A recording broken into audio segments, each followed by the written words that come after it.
আসসালামু আলাইকুম ওয়া রাহমাতুল্লাহি ওয়া বারাকাতুহু। আলহামদুলিল্লাহ আলহামদুলিল্লাহি রাব্বিল আলামিন ওয়াস সালাতু ওয়াস সালামু আলা আশরাফিল আমবিয়াই ওয়াল মুরসালিন ওয়া আলা আলিহি ওয়া সাহবিহি আজমাইন। রব্বি ইশরাহ লি সাদরি ওয়া ইয়াসসির লি আমরি ওয়াহলুল উকদাতাম মিন লিসানি ইয়াফকাহু কওলি। اللهم انفعنا بما علمتنا وعلمنا ما ينفعنا وزدنا علما ربي يسر ولا تعسر وتمم بالخير اللهم إنا نسألك علما نافعا ونعوذ بك من علم لا ينفع। আল্লাহ রাব্বুল আলামিনের শুকরিয়া যে আমরা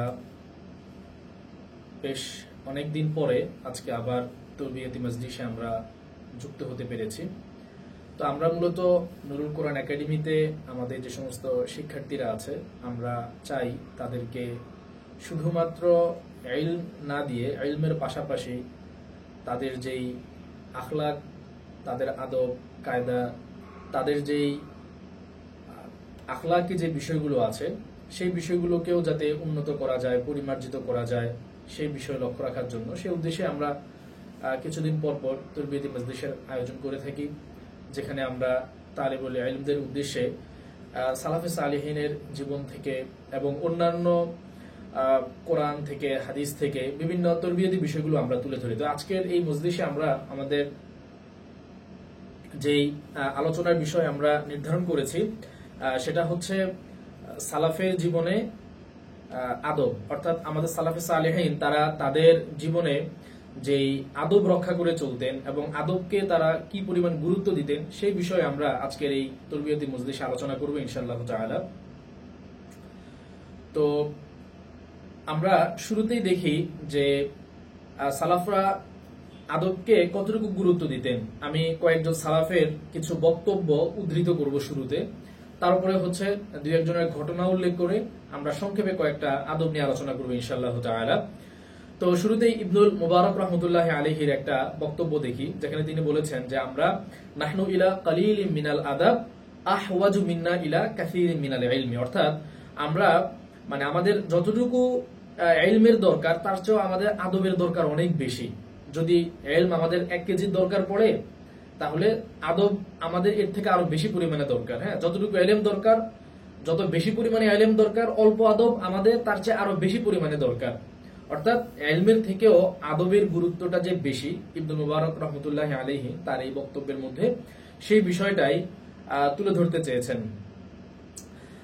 আচ্ছা, সাউন্ড কি ক্লিয়ারলি শোনা যাচ্ছে? আপনারা শুনতে পাচ্ছেন পুরোপুরি স্পষ্টভাবে? যারা লাইভে অ্যাড হয়েছেন একটু আমাকে জানাবেন যে কথা ক্লিয়ারলি শোনা যাচ্ছে কিনা, অথবা কথা শুনতে কোনো অসুবিধা হচ্ছে কিনা।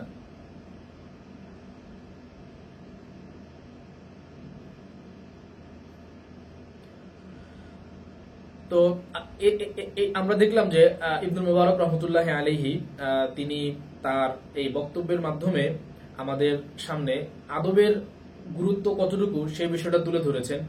ইবনু শিহাব জুহরি রাহমাতুল্লাহি আলাইহি, যিনি অত্যন্ত প্রসিদ্ধ একজন মুহাদ্দিস ছিলেন এবং বলা যেতে পারে যে তার হাত ধরেই অনেক উলামায়ে কেরাম বলে থাকেন যে ইবনু শিহাব জুহরি রাহমাতুল্লাহি আলাইহি হাত ধরেই হাদিস সংকলনের সোনালী যুগের সূচনা হয়েছিল। তো ইবনে শিহাব জুহরি রাহমাতুল্লাহি আলাইহির একটা বক্তব্য আছে, তিনি বলতেন যে কুন্না নাতিল আলিমা ফামা নাতাআল্লামু মিন আদাবিহি আহাব্বু ইলাইনা মিন ইলমিহি, আমরা ইলম শেখার জন্য একজন আলেমের কাছে যেতাম এবং তার কাছ থেকে আদব শেখাটা আমাদের কাছে ইলম শিক্ষা করার চেয়েও বেশি প্রিয় ছিল। তো তারা আলেমদের কাছে যেতেন এবং তাদের কাছ থেকে যদি শুধুমাত্র তারা ইলম শিখতেন সেরকম কিন্তু না, বরং তারা তাদের কাছ থেকে ইলম শিখতেন, বাকি ইলম শেখা থেকেও আদব শিক্ষা করা এটা তাদের কাছে বেশি প্রিয় ছিল। তারা ইলম যতটুকু শিখতেন তার চেয়ে বেশি পরিমাণে সালাফে সালেহিন তাদের উস্তাদদের কাছ থেকে তারা আদব শিখতেন। আল্লামা আবু জাকারিয়া আনবারি রাহমাতুল্লাহি আলাইহি তার একটা বক্তব্য আছে, তিনি বলতেন যে ইলমুন বিলা আদাবিন কানারিন বিলা হাতাবিন, অর্থাৎ আদববিহীন ইলম হলো কাষ্ঠবিহীন আগুনের ন্যায়, আর ওয়া আদাবুন বিলা ইলমিন কারুহিন বিলা জাসাদিন, আবার ইলমবিহীন আদব হলো শরীরবিহীন রুহের ন্যায়। তো মূলত এখানে তিনি দুইটা বিষয় তুলে ধরেছেন। একটা হচ্ছে ধরেন কোন এক ব্যক্তির অনেক ইলম আছে কিন্তু তার আদব নেই, শিষ্টাচার তার ভেতরে নাই, তাহলে ওই ব্যক্তির দৃষ্টান্ত কেমন তিনি বলছেন? তার দৃষ্টান্ত হচ্ছে এমন আগুনের মতো যে আগুনের আগুনের যে আগুনটা যে জ্বলবে, আগুনটা প্রজ্বলিত থাকবে এবং এই আগুনটাকে নিয়ন্ত্রণে রাখা যাবে যেই হাতব বা কাঠের মাধ্যমে, জ্বালানির মাধ্যমে, সেই জিনিসটা তার কাছে নাই। ফলে ধরেন আপনার কাছে কিছু আগুন আছে, কিন্তু এই আপনার কাছে বাড়তি কোনো জ্বালানি নেই।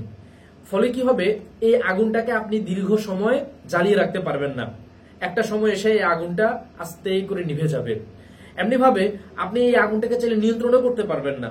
কিন্তু যদি আপনার কাছে আগুনও থাকে, পাশাপাশি আবার আপনার কাছে যথেষ্ট পরিমাণ জ্বালানিও থাকে, তাহলে আপনি আপনার প্রয়োজন অনুপাতে আপনি ওই জ্বালানিটাকে ব্যবহার করে আপনি এই আগুনটাকে স্থায়ী করতে পারবেন, আগুনটাকে আরো দীর্ঘ সময় আপনার কাছে রাখতে পারবেন। এই আগুনের মাধ্যমে আপনি যেভাবে ইচ্ছা সেভাবে উপকৃত হতে পারবেন। আর যদি আপনার কাছে সেই আগুনটাকে জ্বালিয়ে রাখার মতন কাষ্ঠখণ্ড না থাকে, তাহলে কিন্তু ধরেন আপনি একবার আগুন প্রজ্বলিত করেছেন, এটা হয়তো 1 ঘন্টা জ্বলবে, 2 ঘন্টা জ্বলবে, তারপরে কিন্তু নিভে যাবে। তো যে ব্যক্তির ইলম আছে কিন্তু আদব নেই, তার অবস্থা হচ্ছে এরকম যে তার ইলম এখন হয়তো আছে, কিন্তু আদবের কমতির কারণে এই ইলম একটা সময় থাকবে না, একটা সময় এটা তার কাছ থেকে হারিয়ে যাবে, এটা তার নিয়ন্ত্রণহীন হয়ে পড়বে, সে এই ইলম দ্বারা খুব বেশি একটা উপকৃত হতে পারবে না। আবার মনে করেন অপরদিকে কোন এক ব্যক্তি খুব আদবওয়ালা, তার জিন্দিগিতে অনেক বেশি আদব আছে, আদাবুন বিলা ইলমিন, কিন্তু তার কোনো ইলম নেই। তো এই ব্যক্তির দৃষ্টান্ত কি তিনি দিয়েছেন কারুহিন বিলা জাসাদিন, এমন ব্যক্তির শরীরের নেয়, মানে এমন একটা রূহ বা এমন একটা আত্মার সাথে যে আত্মার কোনো শরীর নেই। তো এখন মনে করেন রূহ আছে কিন্তু যদি শরীর না থাকে, তাহলে তো সেই রূহ আসলে মানে এই রূহ তার বাস্তব যে কার্যক্ষমতা, এই কার্যক্ষমতা তার থাকবে না। কারণ আমাদের যে রূহ আছে, এই রূহ তো আসলে কিছু করে না। আমাদের এই রূহ যেটা করতে চায়, আত্মা যেটা করতে চায়, সেটার কার্যক্ষমতাটা প্রকাশ পায় হচ্ছে আমাদের জাসাদ বা শরীরের মাধ্যমে। আমাদের মন যখন বলে যে তুমি এখন ওদিকে যাও, তখন আমরা পা চালিয়ে আমাদের শরীরটাকে ব্যবহার করে হচ্ছে আমরা আমাদের সেই রুহের যে ইচ্ছাটা আছে ওটাকে আমরা বাস্তবায়ন করতে পারি। তো এখন যদি কারো রুহ আছে ঠিকই, কিন্তু তার শরীর নেই, তাহলে এই রুহ দিয়ে সে আসলে উপকৃত হতে পারবে না, সেটাকে বাস্তব কার্যক্ষমতায় নিয়ে আসতে পারবে না। তো ঠিক তদ্রূপ কোন এক ব্যক্তির মধ্যে অনেক বেশি পরিমাণে আদব আছে, সে অনেক আদবওয়ালা মানুষ, ঠিক আছে, কিন্তু তার যেহেতু ইলম নেই, তো এই আদবটাকে বাস্তবায়ন করা, এই আদবটাকে বাস্তব কার্যক্ষেত্রে পরিণত করার ক্ষেত্রে সে সফল হবে না। কারণ যে জিনিসগুলো দিয়ে এই আদবটাকে সে বাস্তবায়িত করবে সেটাই তো তার কাছে নাই, সেটা হচ্ছে ইলম, সেই ইলম তো তার কাছে নাই। এই কারণে মূলত ইলম এবং আদব এই দুইটার সমন্বয় যখন ঘটবে, তখন হচ্ছে মূলত এটা কার্যকরী হবে, ফলপ্রসূ হবে। যেমন একজন মানুষের দেহ আছে, রুহ নাই, তার মানে সে মৃত, সে চাইলেও কোনো কিছু করতে পারবে না। আরেক ব্যক্তি রুহ আছে কিন্তু তার দেহ নাই, এটাও আসলে কোনো কাজ করতে পারবে না। যখন দুইটার সমন্বয় ঘটবে, রুহু আছে আবার তার শরীরও সচল, এই দুইয়ের সমন্বয় ঘটার পর এখন সে এই শরীরের মাধ্যমে নানান কার্য সম্পাদন করতে পারবে। তো বিষয়টাকে আমরা ঠিক এভাবেই বুঝতে পারি যে এক ব্যক্তির ইলম আছে আবার আদবও আছে, তার মানে দুইটা সমন্বয় ঘটার কারণে তার মাধ্যমে অনেক কাজ আল্লাহ তাআলা দুনিয়াতে নিবেন, তার মাধ্যমে জাতি উপকৃত হবে, তার মাধ্যমে দুনিয়াবাসী উপকৃত হবে এবং সে নিজেও তার ইলমের মাধ্যমে উপকৃত হবে। আর যদি দুইটার কোনো একটা মিসিং থাকে, আদব আছে কিন্তু ইলম নাই, অথবা ইলম আছে কিন্তু আদব নেই, দুইটার যে কোনো একটা মিসিং আছে, তাহলে বলতে হবে যে এই ব্যক্তির মাধ্যমে না সে নিজে উপকৃত হবে, না তার জাতিকে উপকৃত করতে পারবে, না সে দুনিয়াবাসীকে উপকৃত করতে পারবে। এই কারণে দুইটাকে একসঙ্গে অর্জন করা এটা খুবই গুরুত্বপূর্ণ। এই কারণে ইমাম মালিক রাহমাতুল্লাহি আলাইহির মাজলিসে যখন কেউ যেত, তখন তিনি একটা উপদেশ খুব বেশি পরিমাণে দিতেন, সেটা হচ্ছে তিনি বলতেন যে তাআল্লাম আল আদাব ক্বাবলা আন তাতাআল্লাম আল ইলমা, তুমি আমার কাছে ইলম শিখতে এসেছো ভালো কথা, বাকি ইলম শিক্ষা করার আগে তুমি আদব শিক্ষা করো। যদি ইলম শিক্ষা করার আগে তুমি আদব শিক্ষা করতে পারো, তাহলে আমার কাছ থেকে যে ইলমটা তুমি শিখবে, সেই ইলম তোমার বাস্তব জীবনে তোমাকে উপকৃত করবে। এটা আমরা সকল সালাফের ক্ষেত্রেই দেখি যে তারা ইলম থেকে আদবকে বেশি গুরুত্ব দিতেন। এই কারণে আমরা চেষ্টা করব যারাই আমরা ইলম শিখছি, ইলম শিখার পাশাপাশি আমাদের এই ইলম যেন আদব থেকে খালি না হয়। ইলম শিক্ষার পাশাপাশি আমরা আদব শিক্ষার দিকে মনোযোগ দিব। যে কোনো আলেমের মজলিসে যখন আমরা যাব, তখন তার কাছ থেকে ইলম শিখার পাশাপাশি আমরা আদব শিখার দিকে আমরা মনোযোগী হব, যে তার কাছ থেকে কোন কোন আদবগুলো শেখা যায়, তিনি কিভাবে কথা বলছেন, তিনি কিভাবে কোন বিষয়গুলোকে হ্যান্ডেল করছেন, এই ক্ষেত্রে কোন আদবগুলোকে তিনি রক্ষা করে চলছেন, এগুলো আমরা শিক্ষা করব আলেমদের মজলিসে গেলে। তাদের কাছ থেকে শুধু আমরা ইলমি নিব না, আদবও আমরা নিব। আমরা দেখি যদি সালাফের জীবনীতে আমরা যাই, হযরত আব্দুল্লাহ ইবনে আব্বাস রাদিয়াল্লাহু তাআলা আনহুর একটা ঘটনা আমি উল্লেখ করি, এবং এই ঘটনাটা খুবই আমাদের জন্য শিক্ষণীয় ঘটনা। ওনার জীবনে আদবের অনেকগুলো ঘটনা পাওয়া যায়, আমি এক দুইটা ঘটনা আপনাদের সামনে উল্লেখ করি। একবার দেখা গিয়েছে যে হযরত আব্দুল্লাহ ইবনে আব্বাস রাদিয়াল্লাহু তাআলা আনহু যখন মারা যান, দুঃখিত, হযরত আব্দুল্লাহ ইবনে আব্বাস রাদিয়াল্লাহু তাআলা আনহুর বয়স মাত্র 14 বছর ছিল যখন রাসূলুল্লাহ সাল্লাল্লাহু আলাইহি ওয়াসাল্লামের ওয়াফাত হয়ে যায়।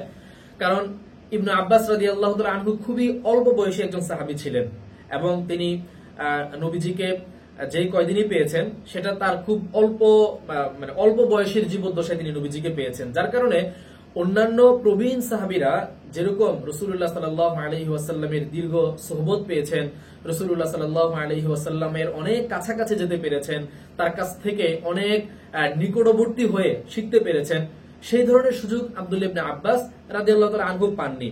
তিনি অনেক কিছু শিখেছেন নবীজির কাছ থেকে, এটা সত্য, তবে প্রবীণ সাহাবীরা নবীজির যত কাছাকাছি, যত সহজলভ্য ভাবে যেতে পেরেছেন, সেরকম সুযোগ ইবনে আব্বাস রাদিয়াল্লাহু তাআলা আনহুর ক্ষেত্রে ঘটেনি প্রবীণ সাহাবীদের তুলনায়। যেমন নবীজির একটা হাদিস পাওয়া যায়, বুখারী রাওয়ায়াত, নবীজি বলেছেন যে লিয়ালি মিনকুম উলুল আহলামি ওয়ান নুহা, নামাজের মধ্যে তোমাদের মধ্যে যারা প্রবীণ, যারা এবং যারা জ্ঞানী, তারা আমার কাছাকাছি দাঁড়াবে, যাতে করে আমার কাছ থেকে তারা সালাত শিখতে পারে যে কিভাবে আমরা সালাত আদায় করি। তো এভাবে দেখা যাচ্ছে ইবনে আব্বাস রাদিয়াল্লাহু তাআলা আনহু কম বয়স হওয়ার কারণে তিনি নবীজি সাল্লাল্লাহু আলাইহি ওয়াসাল্লামের ওয়াফাতের পর যারা প্রবীণ সাহাবী ছিলেন, হযরত আব্দুল্লাহ ইবনে মাসউদ রাদিয়াল্লাহু আনহু, উবাই ইবনে কাব রাদিয়াল্লাহু তাআলা আনহু, যায়েদ ইবনে সাবিত রাদিয়াল্লাহু তাআলা আনহু, এরকম যারা প্রবীণ সাহাবী ছিলেন তাদের কাছে খুব বেশি পরিমাণে যাতায়াত করতেন, এবং তাদের কাছ থেকে রাসূলুল্লাহ সাল্লাল্লাহু আলাইহি ওয়াসাল্লামের যে শিক্ষা, রাসূলুল্লাহ সাল্লাল্লাহু আলাইহি ওয়াসাল্লামের যেই হাদিসগুলো আছে, তার যে ইলমগুলো আছে, সেগুলো তিনি শেখার চেষ্টা করতেন। তো একবার হযরত যায়েদ ইবনে হারিসা রাদিয়াল্লাহু তাআলা আনহুর কাছে তিনি ইলম শিক্ষা করার জন্য গেলেন। তো যায়েদ ইবনে সাবিত রাদিয়াল্লাহু তাআলা আনহু তখন একটা তার বাহনের উপরে বসা ছিলেন, উট হতে পারে, ঘোড়া হতে পারে, তার বাহনের উপরে বসা ছিলেন। দেখা গিয়েছে যে ইবনে আব্বাস রাদিয়াল্লাহু তাআলা আনহু তার উস্তাদ যায়েদ ইবনে সাবিত রাদিয়াল্লাহু তাআলা আনহুর সেই বাহনের লাগাম ধরে ধরে তিনি হাঁটছিলেন। হ্যাঁ, তো যায়েদ ইবনে সাবিত রাদিয়াল্লাহু তাআলা আনহু একটু আশ্চর্য হলেন, কারণ ইবনে আব্বাস রাদিয়াল্লাহু তাআলা আনহু কিন্তু ছিলেন রাসূলুল্লাহ সাল্লাল্লাহু আলাইহি ওয়াসাল্লামের চাচাতো ভাই। কারণ আব্বাস রাদিয়াল্লাহু তাআলা নবীজির চাচা ছিলেন, তাহলে আব্দুল্লাহ ইবনে আব্বাস ছিলেন নবীজির চাচাতো ভাই। সম্মানের দিক থেকে, মর্যাদার দিক থেকে এবং আত্মীয়তা সম্পর্কের জায়গা থেকে তিনি রাসূলুল্লাহ সাল্লাল্লাহু আলাইহি ওয়াসাল্লামের অনেক কাছাকাছি ছিলেন, ফলে তার মর্যাদাও ছিল অনেক পরিমাণে বেশি। তো যায়েদ ইবনে সাবিত রাদিয়াল্লাহু তাআলা আনহু একটু আশ্চর্য হয়ে গেলেন, আশ্চর্য হয়ে বললেন যে তুমি আমার এই সওয়ারির লাগাম ধরে রাখছো, অথচ তুমি হচ্ছে রাসূলুল্লাহ সাল্লাল্লাহু আলাইহি ওয়াসাল্লামের চাচাতো ভাই, ব্যাপারটা কেমন হয়ে গেল না? তখন হযরত আব্দুল্লাহ ইবনে আব্বাস রাদিয়াল্লাহু তাআলা আনহু উত্তরে বললেন যে উস্তাদদের সাথে আমরা এরকমই আদব প্রদর্শন করি, অর্থাৎ আমি নবীজির চাচাতো ভাই হতে পারি, নবীজির সঙ্গে আমার রক্তের সম্পর্ক হতে পারে, তার সাথে আমার পারিবারিক সম্পর্ক হতে পারে, কিন্তু যায়েদ ইবনে সাবিত আপনি তো আমার উস্তাদ, তো সুতরাং আপনি আমার উস্তাদ হওয়ার কারণে আপনার যে মর্যাদা সেটা অবশ্যই অনেক অনেক বেশি আমার কাছে। সুতরাং আমি নবীজির চাচাতো ভাই হওয়ার কারণে আমি আপনার প্রতি আদব, আপনার প্রতি সম্মান কম দেখাবো, এমনটা হতে পারে না। দেখেন, এইরকম আদব অনুসরণ করার কারণেই কিন্তু আব্দুল্লাহ ইবনে আব্বাস রাদিয়াল্লাহু তাআলা আনহু এই উম্মার অন্যতম শ্রেষ্ঠ জ্ঞানী এবং একজন শ্রেষ্ঠতম মুহাদ্দিসে রূপান্তরিত হতে পেরেছিলেন। এটা এমনি এমনিই না, তাদের ইলমের মধ্যে আল্লাহ তাআলা বরকত দিয়েছিলেন মূলত এই জাতীয় আদবগুলা রক্ষা করার কারণে। অর্থাৎ আব্দুল্লাহ ইবনে আব্বাস রাদিয়াল্লাহু তাআলা আনহুর জীবনে আরো একটা আদবের ঘটনা পাওয়া যায়, যে তিনি হযরত উবাই ইবনে কাব রাদিয়াল্লাহু তাআলা আনহুর কাছে প্রায় সময় যেতেন যে বিভিন্ন ইলম অর্জন করার জন্য। তো উবাই ইবনে কাব রাদিয়াল্লাহু তাআলা আনহু তো ছিলেন অনেক বিখ্যাত একজন সাহাবী, তার কোরআনের অগাধ ইলম ছিল এবং তাফসীরের প্রচুর পরিমাণে বর্ণনা হযরত উবাই ইবনে কাব রাদিয়াল্লাহু তাআলা আনহুর কাছ থেকে পাওয়া যায়, কারণ তিনি কোরআনের অনেক বড় একজন কারি ছিলেন, কোরআনের অনেক বড় ইলমের অধিকারী ছিলেন। তো আব্দুল্লাহ ইবনে আব্বাস রাদিয়াল্লাহু তাআলা আনহুর যেহেতু কোরআনের ইলমের প্রতি, কোরআনের তাফসীরের প্রতি একটা আলাদা আগ্রহ ছিল, তিনি উবাই ইবনে কাব রাদিয়াল্লাহু তাআলা আনহুর কাছেও অনেক বেশি পরিমাণে যেতেন। তো কখনো যদি তার বাড়িতে যাওয়ার পরে দেখতেন যে দরজা বন্ধ, তিনি কখনোই দরজা নক করতেন না, তিনি দরজার সামনেই বসে থাকতেন যে কখন উবাই ইবনে কাব রাদিয়াল্লাহু তাআলা আনহু ঘর থেকে বের হয়ে আসবেন। তো দেখা যেত তিনি বসে আছেন 1 ঘন্টা পার হয়ে গিয়েছে, আধা ঘন্টা থেকে 1 ঘন্টা, 1 ঘন্টা থেকে 2 ঘন্টা পার হয়ে গিয়েছে, এবং একটা সময় যখন আজান হয়ে যেত তখন হয়তো উবাই ইবনে কাব রাদিয়াল্লাহু তাআলা আনহু নামাজ পড়ার জন্য দরজা খুলে বের হতে দেখতেন যে আব্দুল্লাহ ইবনে আব্বাস রাদিয়াল্লাহু তাআলা আনহু তার দরজার সামনে বসে আছেন।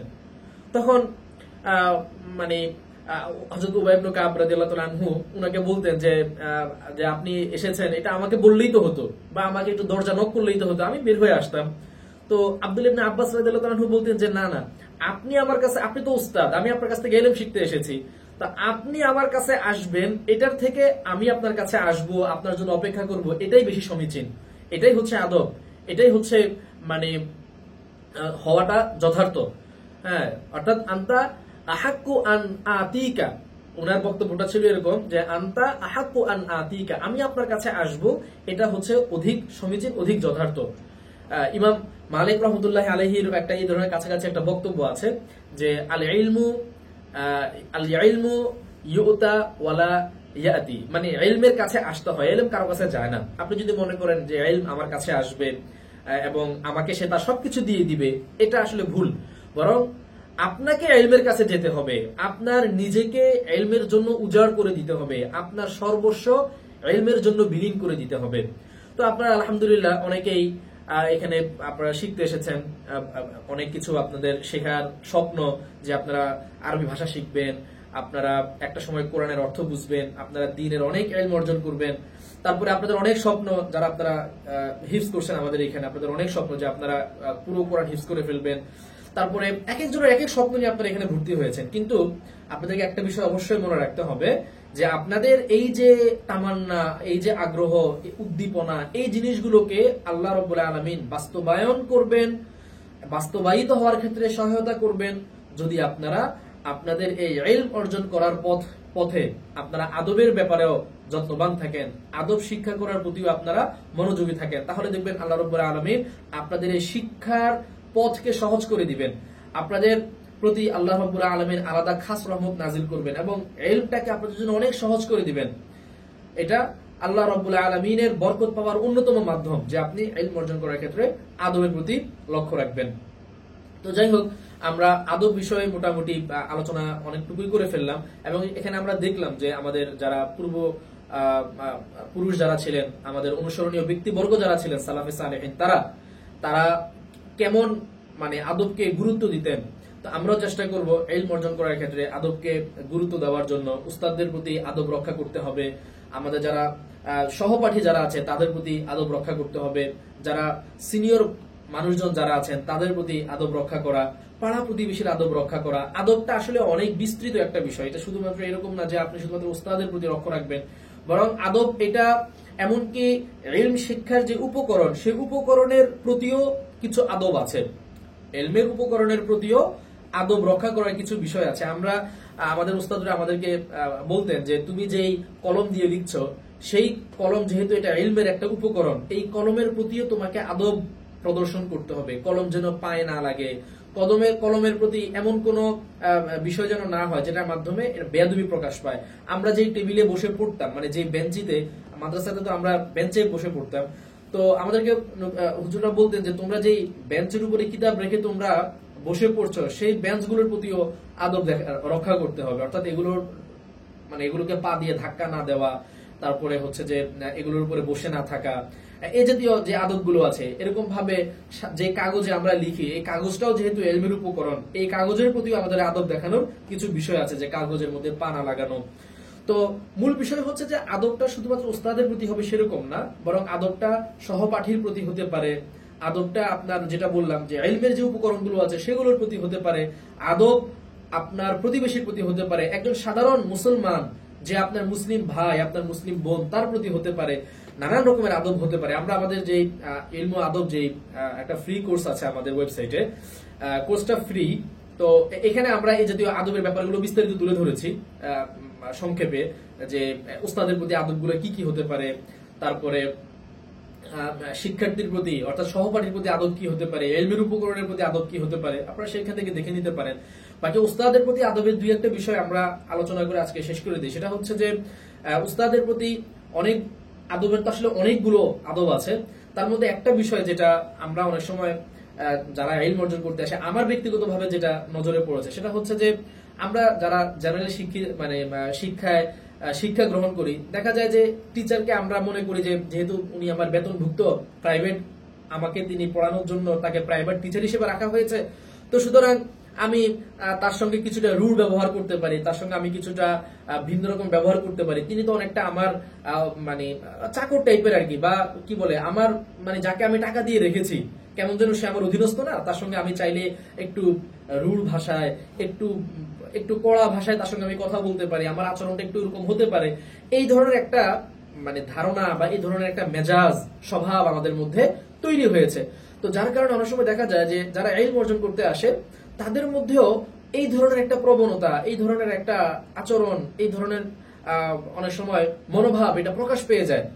হয়তো এটা মানে তিনি ইচ্ছাই করছেন না, অবচেতন মনেই, যেহেতু এমন একটা শিক্ষাধারায় গড়ে উঠেছে যেখানে হচ্ছে আদব কায়দাগুলোকে ওইভাবে আলাদা করে খুব বেশি গুরুত্ব দেওয়া হতো না।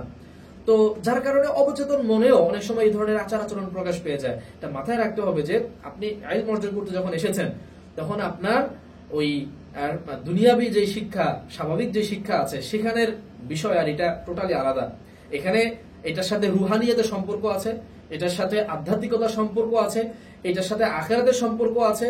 তো সুতরাং আপনি যদি আদব রক্ষা না করেন তাহলে আপনি কিছু অক্ষর শিখবেন, কিছু আক্ষরিক জ্ঞান আপনার অর্জন হবে, কিছু কালো কালির হরফ আপনি শিখবেন, কিন্তু ওই যে নূর, ওই যে রুহানিয়াত এটা আপনার অর্জন হবে না।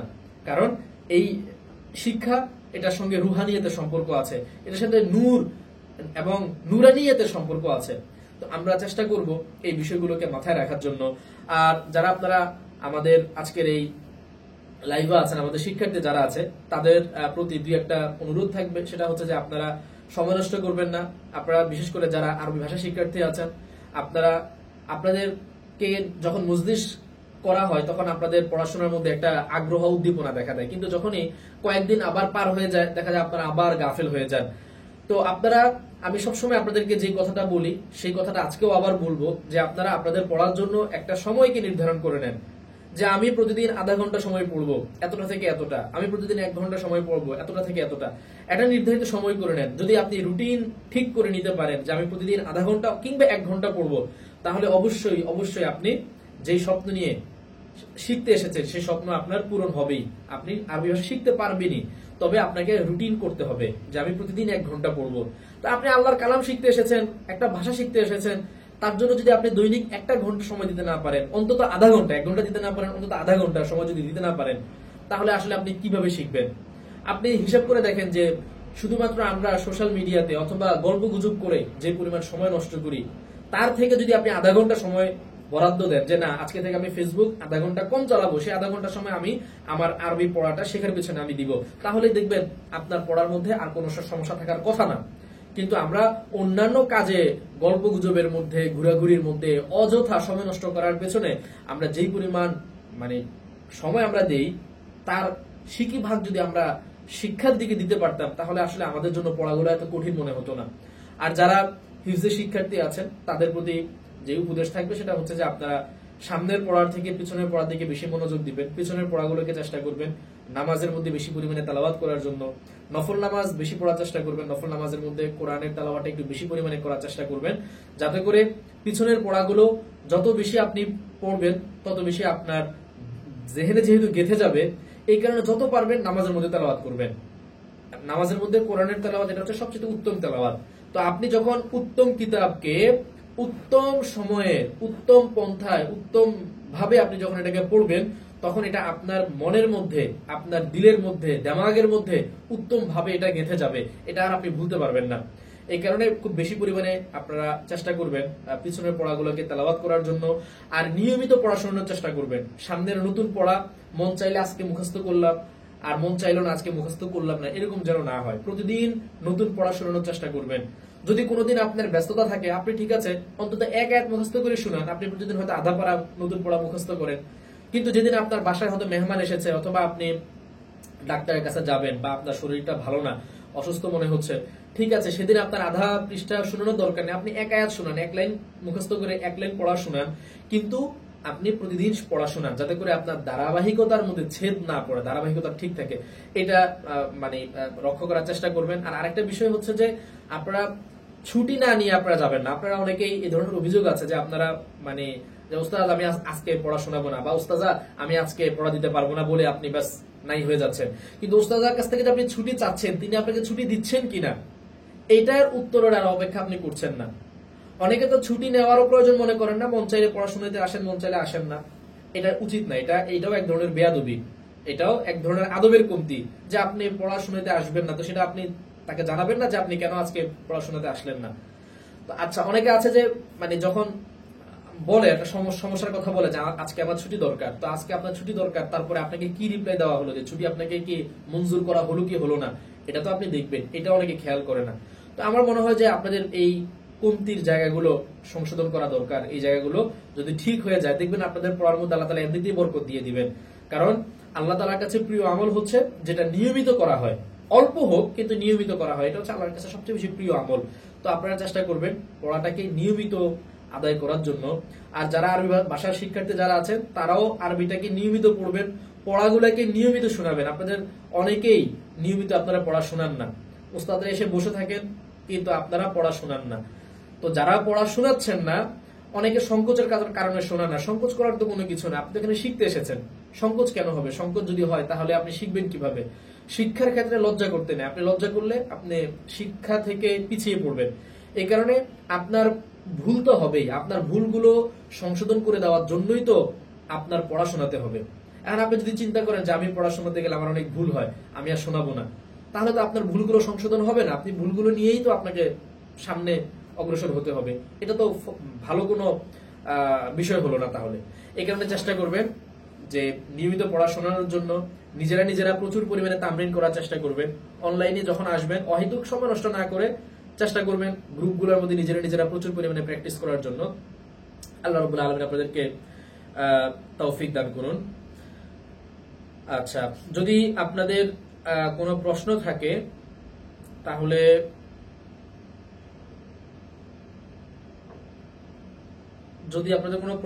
আপনারা প্রশ্নকে উল্লেখ করতে পারেন। আমাদের মজলিস মোটামুটি আজকে এখানেই শেষ। প্রশ্ন থাকলে প্রশ্ন উত্তরগুলো নিয়ে আজকের মতো আলোচনা শেষ করে দিব ইনশাআল্লাহ তাআলা। আর আপনারা যারা লাইভে অংশগ্রহণ করেছিলেন, আপনারা লাইভটা শেয়ার করে দিতে পারেন, আলোচনাগুলো যাতে অন্যরাও শুনতে পারে, জানতে পারে, তারাও যাতে এই বিষয়গুলোর প্রতি মনোযোগী হতে পারে। যে আমাদের শুধু ইলম অর্জন করার দিকে মনোযোগী হলেই হবে না, পাশাপাশি আমাদেরকে আদব কায়দা শিক্ষা করার দিকেও যত্নবান হতে হবে। আচ্ছা, যদি কোনো প্রশ্ন থাকে আপনারা কমেন্ট সেকশনে প্রশ্নটা উল্লেখ করতে পারেন।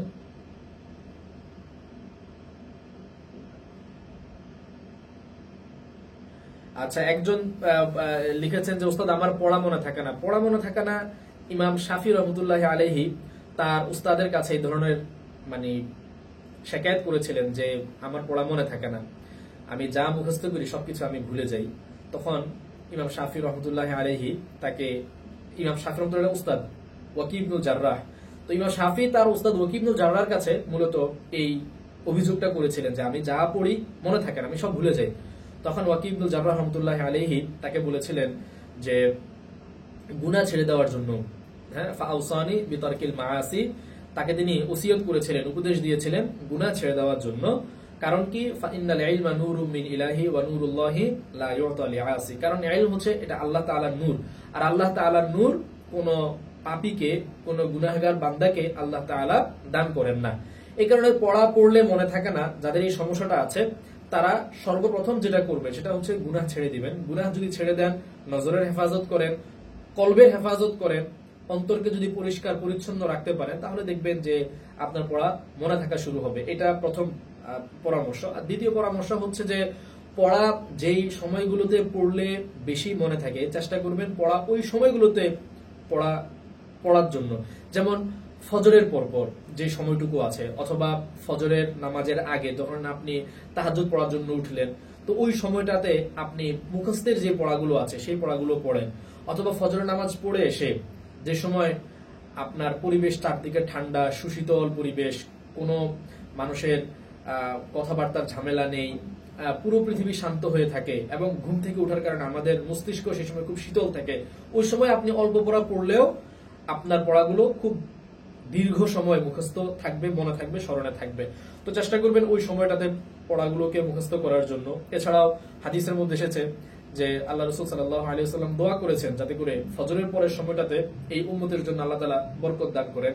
তো এই কারণে ফজরের পরের সময়টা আসলে বরকতপূর্ণ সময়। তো চেষ্টা করবেন এই টাইমটাতে পড়ার জন্য, মুখস্থ করার জন্য।